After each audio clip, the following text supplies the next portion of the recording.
Figures in women's sports is trying to bring women's soccer to the Queen City. Indiana Fever guard Caitlin Clark is reportedly joining FC Cincinnati's bid for... Forget everything you've been watching on the basketball court. Caitlin Clark's most surprising move of the year didn't happen under bright arena lights. It happened quietly, behind closed doors. It involves a billionaire partner and an ambitious plan to break into an entirely different sport. The WNBA rookie phenomenon has become a co-owner in a bid for a professional soccer team. And this is no surface-level celebrity endorsement. It's a carefully engineered power move, built on a strategic partnership with one of the most influential businesswomen in the world. This is the untold story of how Caitlin Clark is stepping beyond athlete status and positioning herself as a future mogul, and her long-term vision is far bolder than most people realize. Our partners at the Cincinnati Enquirer spoke with FC Cincinnati team officials who confirmed that Caitlin Clark is in fact joining as a member of the bidding. The announcement sent shockwaves through the sports world. A rookie fresh out of college, still adjusting to the relentless spotlight of the WNBA, wasn't just dominating one sport, she was making a serious move to shape another. The news hit like an earthquake. Caitlin Clark had thrown her immense star power behind a bid for a new NWSL franchise in Cincinnati. To many observers, it felt abrupt, even unexpected, from an athlete known for laser focus on basketball.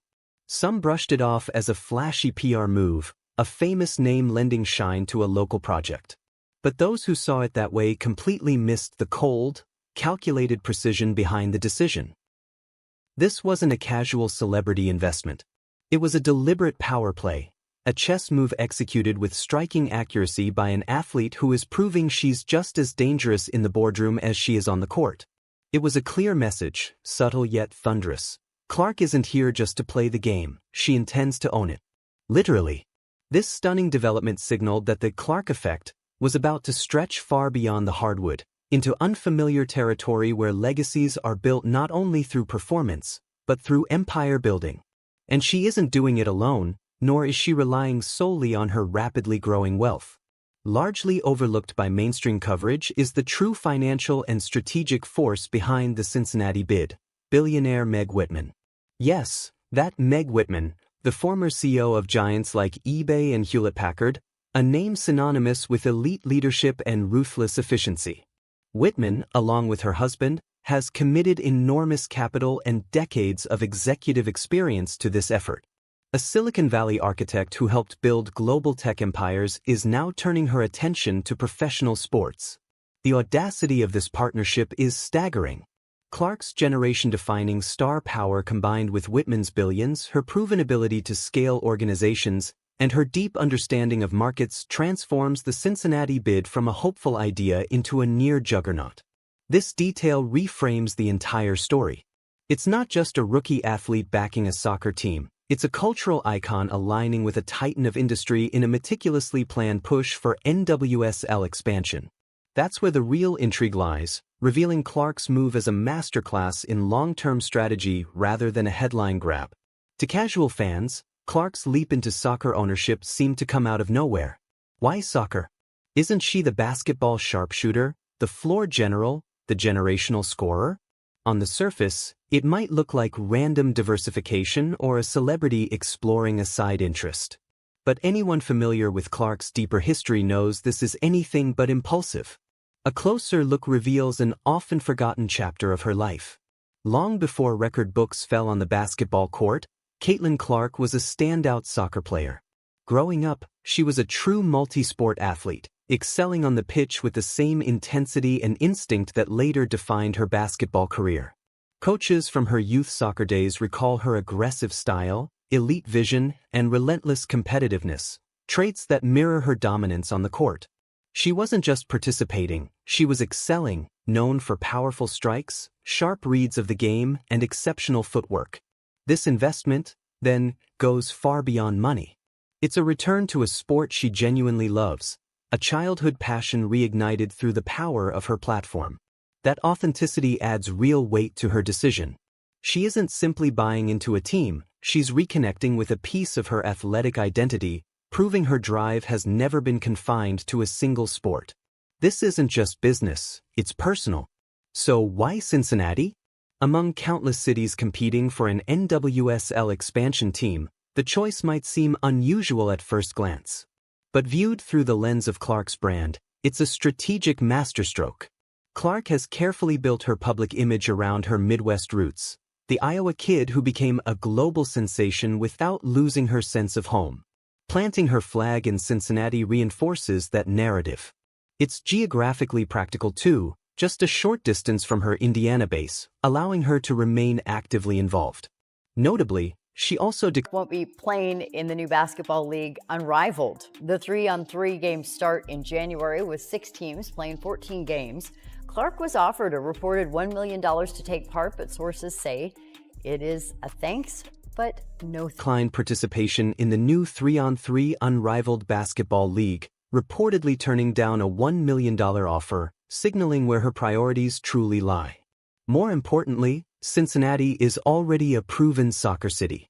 FC Cincinnati boasts one of the most passionate fan bases in North America, regularly filling stadiums with electric energy. This isn't a market that needs to learn how to love soccer, it's already primed and waiting for a women's team. Clark is tapping into an existing goldmine, making this a calculated takeover of the Midwest sports landscape and cementing her status as more than an athlete. She's becoming a lasting hometown figure, building something permanent. For over a year, fans have been captivated by the intense, often fiery rivalry between Caitlin Clark and Angel Reese. Their on-court battles have fueled record viewership, endless debate, and non-stop social media buzz.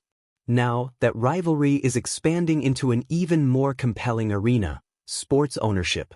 Just weeks before Clark's announcement, Angel Reese made her own strategic move, purchasing an ownership stake in the Washington Spirit of the NWSL. Suddenly, the competition isn't just about points and trophies, it's about influence, legacy, and who can build the stronger empire beyond the court. While they continue clashing in the WNBA, Clark and Reese are now also competing quietly but fiercely as NWSL owners, adding a whole new layer of intrigue to one of the most defining rivalries in modern sports. Their rivalry is evolving, rising from a pure athletic showdown into a contest defined by business intelligence and long-term strategy. Imagine the headlines if their teams ever met on the field, or if their ownership groups went head-to-head competing for sponsorships and market dominance. This isn't just another chapter, it's an entirely new volume in the Clark versus Reese saga, proving that their struggle for supremacy is shifting from on-court greatness to the high-stakes arena of corporate power. And it's shaping up to be just as compelling to watch. That said, let's be clear, landing an NWSL franchise in Cincinnati is anything but guaranteed. Caitlin Clark and her powerful partners, despite their massive star power and deep financial backing, have entered a fiercely contested battlefield. Yes, the NWSL is expanding, but the race for a new franchise is brutally competitive, a high-stakes corporate fight where only the most prepared and best-resourced bidders will survive. Cincinnati is far from alone. It's locked in a no-holds-barred battle with major rival cities.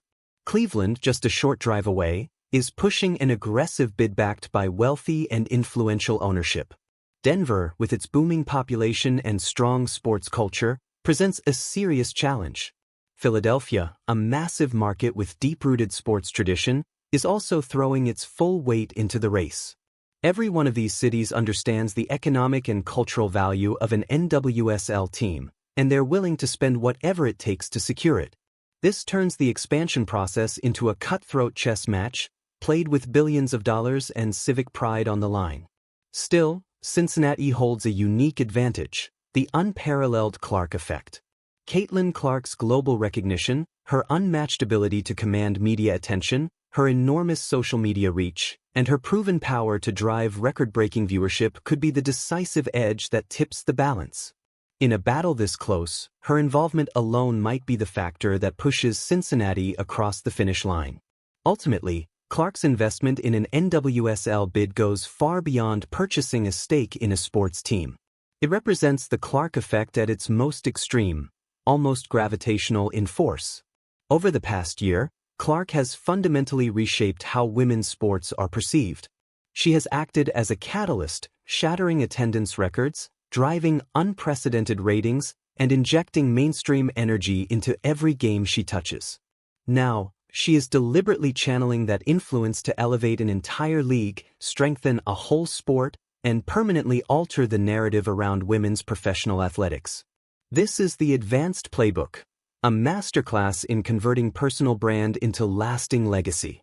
It's a path previously carved by icons like LeBron James, who transformed athletic dominance into a media and business empire with Springhill, or Serena Williams, who leveraged her tennis greatness into venture capital and global advocacy.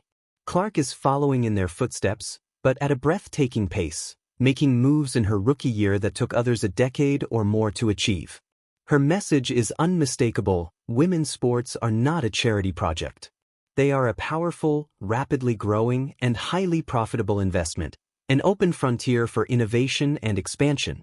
This isn't just about financial returns, it's about cultural impact and building a sustainable future where the next generation of female athletes has even greater opportunities. So the next time a headline announces Caitlin Clark's latest venture, resist the urge to dismiss it as another celebrity endorsement or routine business deal. See it for what it truly is: the careful execution of a layered, long-term strategic vision. This was a power move years in the making, quietly supported by a billionaire partner, rooted in genuine passion, and sharply focused on claiming the heart of the Midwest sports market. Caitlin Clark isn't simply participating in the story of women's sports, she is actively shaping its future. And it leaves us with a staggering question that may echo for decades. Could it be that Caitlin Clark's legendary basketball career will one day be remembered as just the extraordinary opening act for one of the most powerful, influential, and visionary figures in sports history? The game is far from over, and her most defining moves may still be ahead.